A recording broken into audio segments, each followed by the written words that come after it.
You're watching Nevada Business Chronicles. Take a journey with us to see the innovative businesses that put Nevada on the business map. Connecting you with the businesses, events, and organizations that bring innovation and prosperity to the Nevada area, please welcome your host, Mitch Burney. We are back at one of my favorite local businesses, Palace Jewelry and Loan, with the lovely Joan Mack and Landon Mack. Thanks for having me back. Welcome back. Last time we were here, we had stated we were going to show them the oldest working Auto 5 Browning known to exist. And here it is. And there's a story behind this. This gun has history. If you don't mind, tell us a little bit about it. Well, my dad had a hardware store in Oakland, California, and in the back room he had a guns shop. And he had a friend that used to come in and help him work on guns. His name was Arden Warner. He borrowed this gun from my dad, and he put it in a contest with Browning. Manufacturer was putting out a prize for the oldest working Auto 5 shotgun. And he borrows it from my dad and puts it in the contest. And he receives the award and special presentation model from Browning for this gun. And then after a while, he finally gives this gun back to my dad. And after Arden passed away, we ended up buying back the gun that he was awarded, which was a beautiful presentation. Landon, this is absolutely spectacular piece. I've never seen one. For obvious reasons, there's so few of them. But tell me a little bit about this particular gun. This particular model, they were very, very limited production, 2 million, and then the dash up to a few thousand or something. They were all presentation, you know, to people that bought many, many Brownings, people that did, you know, their dealers, stuff like that, and of course, the presentations and certain competitions that Browning put on. It was the only way to get the first run of these. I understand that you have more than one. I do, and my mom, I was going to hear in a few minutes, so we're going to explain how we ended up with that one, because it's kind of a ironic and funny story. Joan, just to have one of these guns would be an exceptional feat, but you have 2 of these. Tell me how that happened. Well, my father was always a staunch supporter of Browning firearms, and he shot upland game, a fowl, everything with his Browning. And when he heard that Browning was putting out this special edition, he put his name in to be able to buy one. That was before the contest. So he actually acquired this shotgun down here before this one won the contest. So he ended up with 2. Number 705, he buys one. Right. Then his friend Arden With borrows his own gun and wins number 1. Right. 001. Unbelievable That story. is really a coincidence. Now, I understand that somebody could talk you out of this one if they were interested, possibly. They could. But the main one was this being my dad's and being the oldest working Auto 5 shotgun. To win that number 1. Joan, the story's even deeper than that. Your father was a gunsmith. He was, and also a gun maker. He made guns. He did. He'd take a block of wood and a piece of metal, and he'd put it together, and it'd come out just as pretty as any Browning. That's incredible. I don't know many people that I've ever heard in my life actually could make a gun. Well, in Europe, it was the thing to do. Everybody had their own gun, and they made them so beautiful. It was really a craftsman type thing. But in America, Browning actually had to go to Europe to create their firearm. And my dad used to make guns here in America. say no more. That has to be our next episode, is seeing the guns that he made and hearing that full story. In this case, I want to talk a little bit about the part of the industry that people don't understand, because you have more than just what we're seeing here. We have a plethora of firearms here, and some of them very, very interesting. So tell me a little bit about the rest of the firearms and how the pawn industry works with firearms. Well, there's a few ways how we acquire them. We either buy them when people don't want them anymore. You have to move to California and they can't take them. But normally it's the pawn where we loan a portion of money on its actual value, and we'll hold it for the person to pick it up. And if they don't, it comes out here. We also take them in and trade on other guns, anything in the store. Guns are a fascinating item. People don't buy them just to shoot them. They like to put them up on the wall. They like to collect them. And I think some guns are as pretty or prettier than a lot of pictures. And we are very proud to keep with the American tradition to have the right to bear firearms. Thank you so much for having me back. I can't wait to come back and see the guns that your father made on our next episode. That's Joan Mack and Landon Mack with Palace Jewelry and Loan. You can find them on the internet at thepalacejewelryandloan.com, or give them a call at 775-322-2863. For more information on this guest or to see this show in its entirety, visit nvbusinesschronicles.com. While you're there, you can watch all of our past shows on the Chronicles page and stay connected with us by following us on our social media. Now more from Nevada Business Chronicles. We're here with Sam Hart, the founder of the Red Wagon Network. Such an absolute privilege to share your organization with our community. And on behalf of the community, knowing what you're up to, I want to thank you. Tell us a little bit about the Red Wagon Network, what it is, why you started it, and who benefits from it. What's Red Wagon Network is, our tagline is, it's all about the community.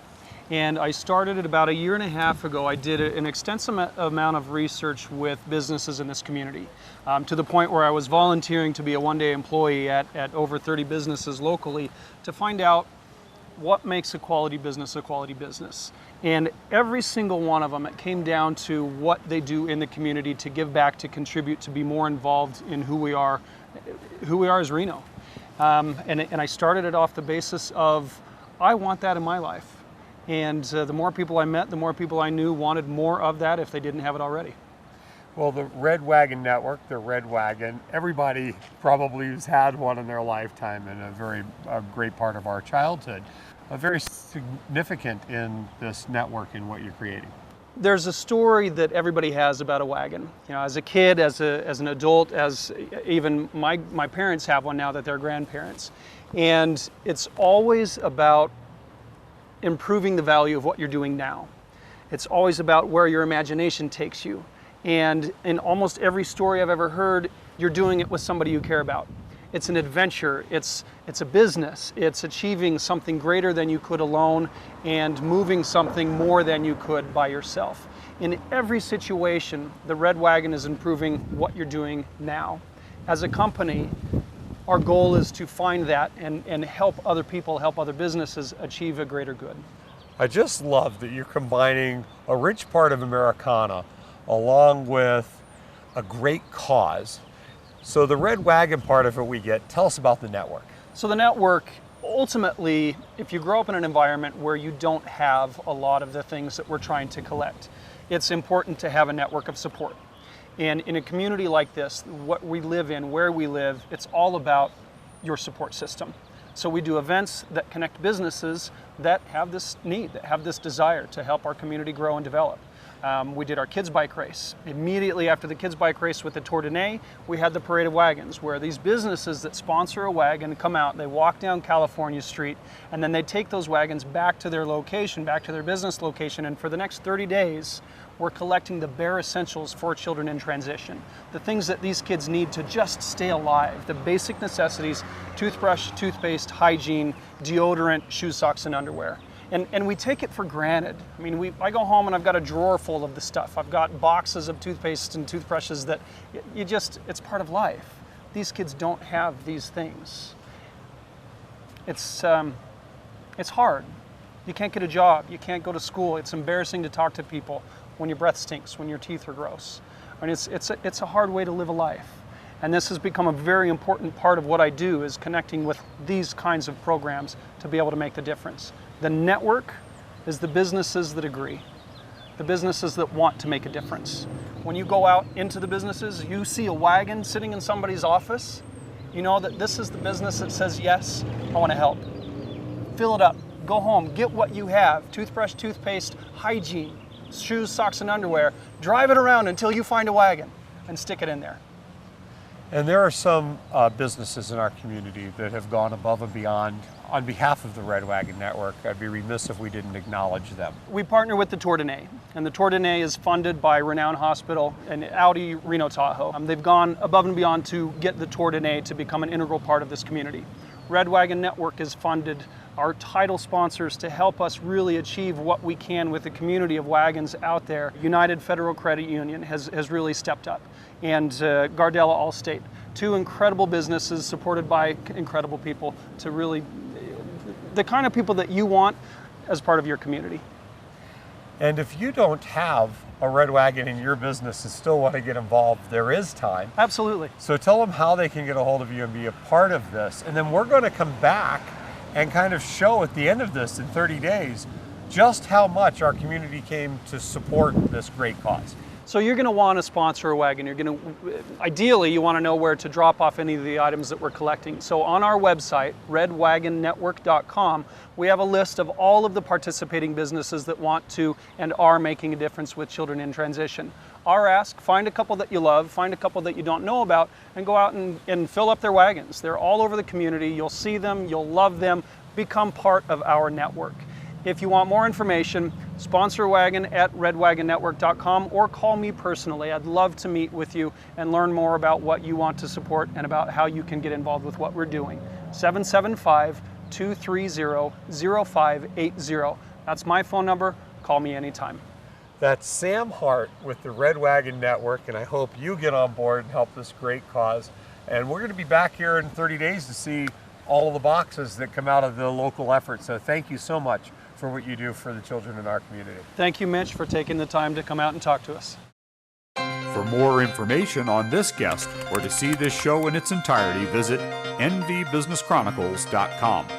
While you're there, you can watch all of our past shows on the Chronicles page and stay connected with us by following us on our social media. Now more from Nevada Business Chronicles. One of the greatest pleasures I have producing this show for our community is being able to introduce you to individuals like our next guest. This is Donnell Woolstein with Sunflower of Provence, a small business, yes, but a very wonderful business and a great story. Thank you. First of all, thank you for letting us feature you on our show. Thank you so much for giving me this opportunity.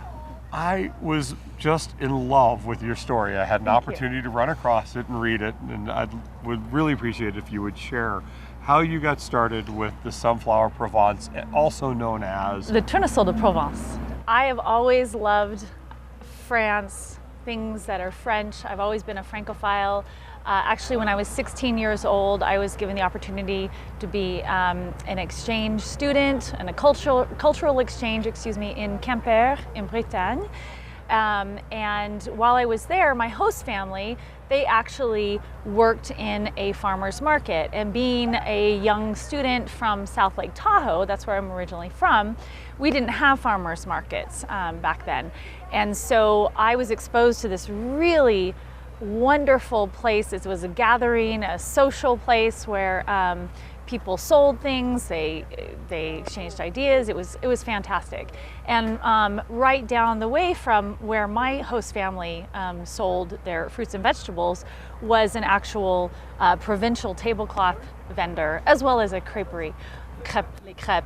And so I would either go to the tablecloth lady, or I'd go get some crepes, because, you know, I loved French food. I still do. I just feel like I want to bring what I love back to the community that I love, which would be Northern Nevada, Northern California.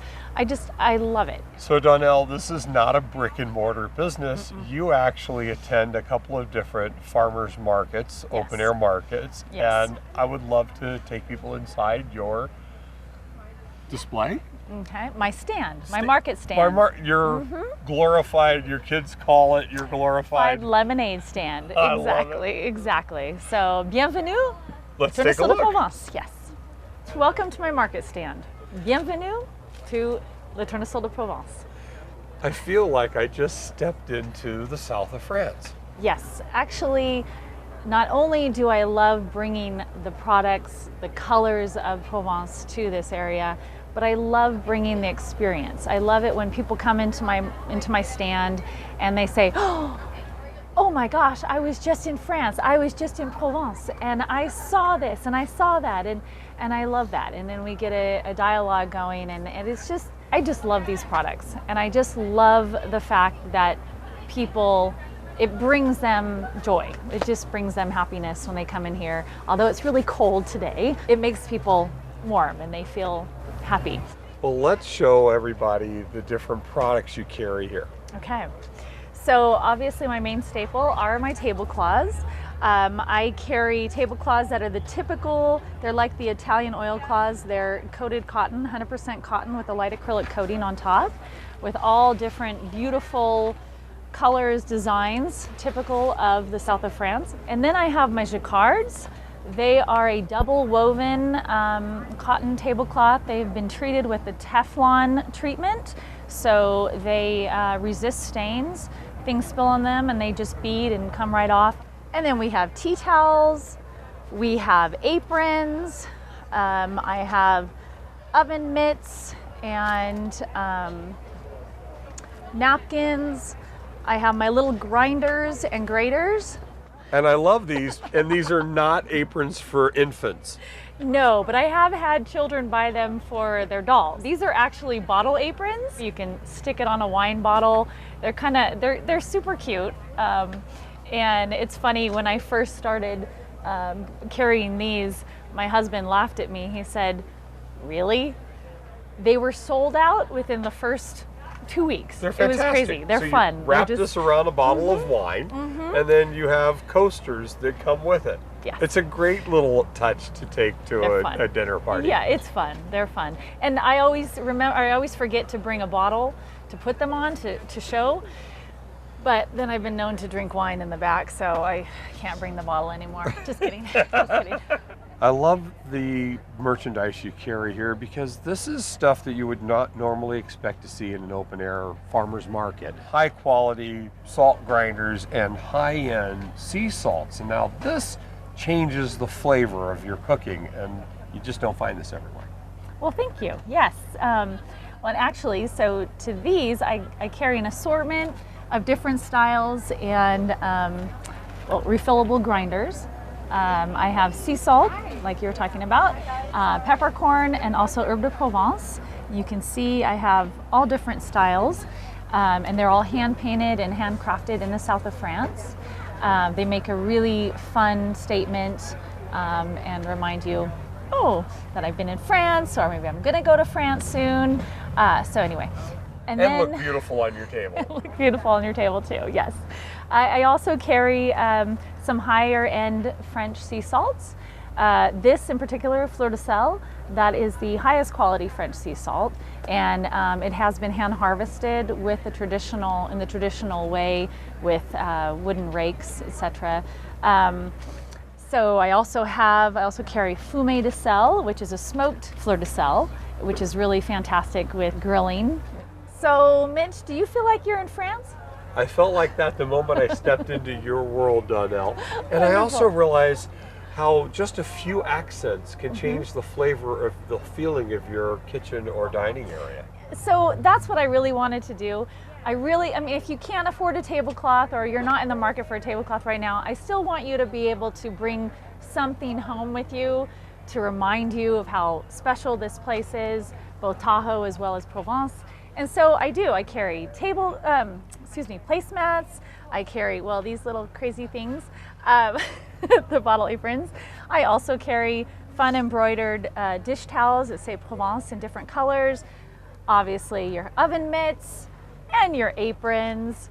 And so you can have a little of something that you can kind of feel like, oh, je suis en France. This is Donnell's daughter, Kat. What was it like growing up around your mom and her passion for France? It was fun. She always brought the French lifestyle into our home. Our house looks like a house that would be in the south of France. We have Eiffel Tower pictures, and she always tried to speak in French to us when we were little. Yeah. So you speak French fluently? No. I know 3 words. That's 3 words more than I do. Yeah. But how proud are you of your mom? I'm very proud. It's nice seeing her be so passionate about something. You know, she taught French for several years, and now she gets to live this kind of French lifestyle.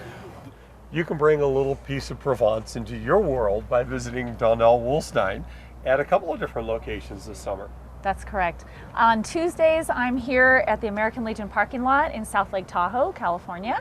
And then on Wednesdays, I'm in Lampe Park in Gardnerville. And both markets run from like 8 in the morning until 1 in the afternoon.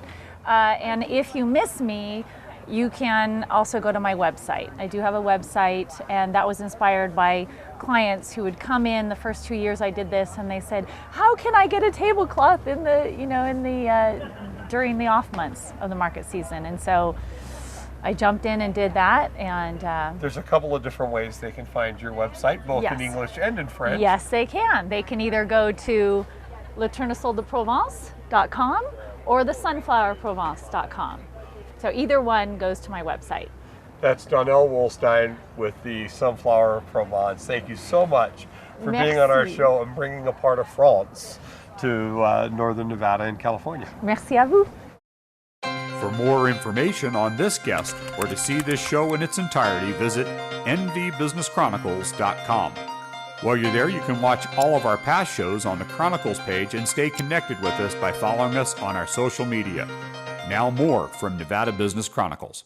I'm back here with Shane Polwork, CEO of MicroTech Computer Systems and Business IT Services, sporting some motif from MicroTech Computer Systems, and here to talk about MicroTech Talk, which is your new podcast, already in its 3rd week on episode 3, where you're addressing Wi-Fi security.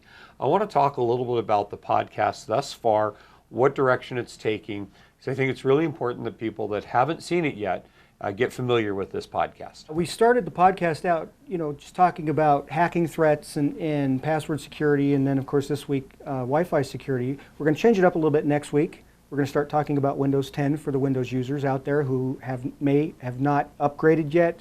They're wondering whether they should, if it's going to cost them anything. There's going to be a lot of good information covered, so it'd be great if you guys could tune in and watch. Shane, I'm privileged and honored to say that you're the business IT service provider, official provider for Nevada Business Chronicles. So I feel very secure walking through today's world. This conversation that you just had about Wi-Fi security, though, I think is a really important one, kind of to give people an idea of your podcast and what they look like. I brought to you a subject that I thought was really critical to talk about in today's climate, and that was being in a public location, a coffee shop or somewhere else where they have Wi-Fi that you can log into, and how vulnerable and how great of a risk we're at when we log on into those. I saw a show recently on a network television that went by these places and literally were able to hack people's systems, bank accounts, everything. They walked in and they asked, is this your information, for their show? Of course, they obviously didn't put this person at risk, but they made them aware of the risk. And that really made me think this is a subject that you needed to have on your podcast. And I love the fact that you take suggestions and recommendations. You're willing to take on any subject when it comes to protecting our community. Most people feel real comfortable going out in public and using, public hotspots. They don't realize the inherent risks. And of course, we're your IT provider. We make sure you're safe. But for people that don't have somebody like MicroTech to keep them safe, they need to be aware that this is one of the riskiest places that you can be, transmitting, financial transactions, personal information, but also we want people to understand that they can be protected. You just have to know how to do it.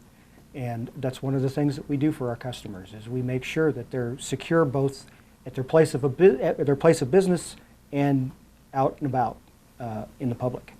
I always knew that those were risky places, but I really became present to the fact that that may be the most vulnerable, risky, at-risk place any of us can be, and how simple and easy it is to access your personal information in those environments, and yet that it is securable. And that was, I think, the conversation that I really needed to hear, because we do want to protect our own personal information and the information of our clients as well as business owners. So thank you very much for the podcast. I think people really need to take note about this. This is real, today's world, today's business environment. Recently, we just saw a large corporation with $1 million federal fine for people gaining access to their servers and their clients' information. These are real risks, and people need to be really aware. And you're actually taking it on a local community level and providing that through a podcast. I appreciate that. I commend you for doing that on behalf of our community, but I really think more people should know about it. And that's MicroTech Talk. And tell them how they can watch that. Well, we're on every Wednesday at 9 a.m. There's a link on our website at www.microtechreno.com, and you can also get a hold of us if you're at a point where you would like to see what we can do for you. You give us a call at 775-351-2211. And Mitch, I want to thank you for bringing that to my attention. You really hit a nerve with that one. It was something that really needed to be discussed, and it prompted us to change our order, and I'm glad we did it. Well, I appreciate the fact that you do take requests, and this was one that was important enough to be shared with everybody. And so proud to have you as our official IT provider. That's Shane Polwork, CEO of MicroTech Computer Systems and Business IT Services. If you don't have one, or you're not happy with the one you have, this is the guy. Give us a call. This is who we use. Thanks so much for joining us. Thank you. For more information on this guest or to see this show in its entirety, visit nvbusinesschronicles.com.